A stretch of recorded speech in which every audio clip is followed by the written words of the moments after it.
এই প্রথমবার 5,500 টাকার ড্রেস অর্ডার করেছি মিশো থেকে। এতগুলো পার্সেল একসাথে চলে আসবে আমি তো ভাবতেই পারিনি। দাদাটা যখন আমাকে ফোন করে জানালো তোমার অনেকগুলো পার্সেল আছে, তুমি কখন নেবে, তো যাই হোক আমি কিন্তু পার্সেলগুলো রিসিভ করে নিয়েছি। আর তোমাদের সাথে এই কোয়ার সেটটা সবার প্রথমে আমি শেয়ার করব, কারণ আজকে আমার আছে বিয়ের কাজ, তাই ভাবলাম এই ড্রেসটা পরে যাবো আর তোমাদের সাথেও শেয়ার করা হয়ে যাবে। এই কোয়ার সেটটা আমার বান্ধবী রুমা নিয়েছিল যখন আমরা দীঘাতে ঘুরতে গিয়েছিলাম। আমার এতটাই ভালো লেগেছে তাই আমার জন্য কিন্তু একটা অর্ডার করে দিয়েছি। জানো তো এই কোয়ার সেটটা সব থেকে সৌন্দর্য বিষয় হলো পিচ কালারের মধ্যে হোয়াইট কালারের সুতোর কাজ করা রয়েছে, এতটাই ভালো লাগছিল।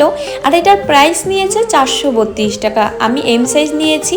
আর তোমাদের যদি কারো ভালো লাগে এই কোয়ার সেটটা অবশ্যই কমেন্টে লিঙ্ক বলে কমেন্ট করো, আমি তোমাদের সাথে শেয়ার করে দেবো। কালকে গিয়েছিলাম বিয়ের কাজে আর দেখো কি মাত্রায় আকাশটা মেঘলা করেছে, আর কয়েকদিন ধরে তো বৃষ্টি হচ্ছে, মেঘলা মেঘলা ওয়েদার। ব্রাইডের বান্ধবী আমার জন্য রাস্তায় অপেক্ষা করছিল শুধুমাত্র আমাকে দেখার জন্য। ও জল ভর্তি পর্যন্ত যায়নি যে আমাকে সামনে থেকে দেখবে যদি আমি চলে যাই তাড়াতাড়ি। আর এই হচ্ছে মিষ্টি ব্রাইড, ওকে আজকে সাজাতে এসেছি। আর ও আমাকে বলেছে যে ও আমাকে শুধুমাত্র বুক করেছে আমাকে দেখার জন্য সামনে থেকে, ভাবো একবার। আর আমার ভিডিও এত মানুষ ভালোবাসে, সত্যি আমার খুব ভালো লাগে এই কথাটা শুনলে।